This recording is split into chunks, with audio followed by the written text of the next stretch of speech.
Keadaan Aceh Jaya menana. Ni urang kampung kabeh payah mengungsi. Ban kamu pikai ban.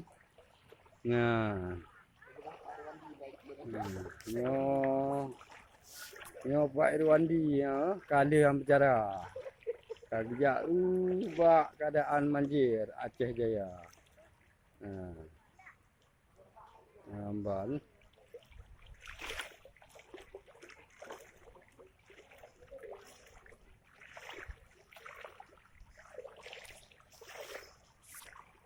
Nyambang kamu berserta kamu beserta rombongan nyambang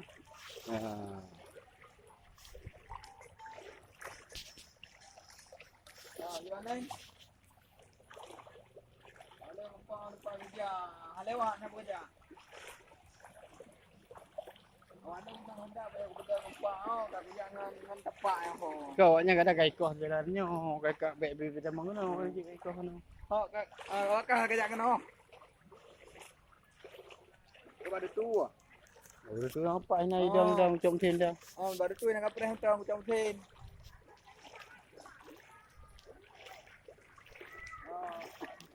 Nak kajak kena ada puisi. Kajak Honda mati tu nah. Dah dapat dapat ya. Honda lompat baru tu pedang tu siapa tu kedua kan. Pedang Honda lompat dia dapat ho. Ban keadaan Aceh Jaya. Yang kamu tengah dengan tim yang anggota tim tengah yakju bantuan ke masyarakat yang banjir. Mana? Tadi jangan. Ada abang dapat ya. Ada armah. Sangat mencekam. Iwan Pak Irwandi dari Aceh Timur menampak. Ya bapak beserta rombongan duk nala pak nebah bantuan pak pu Indomie dua boh. Pu bawa banyak. Tiba mbak yang kamu kirim dulu kau dia kan. Lu kau bagi-bagi ke masyarakat. Bagi tinggal tiap perintah sesuai 6 minggu.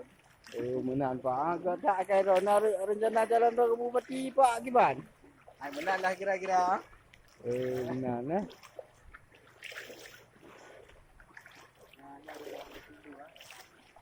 Bobo pernah lagi rumah. Banjir.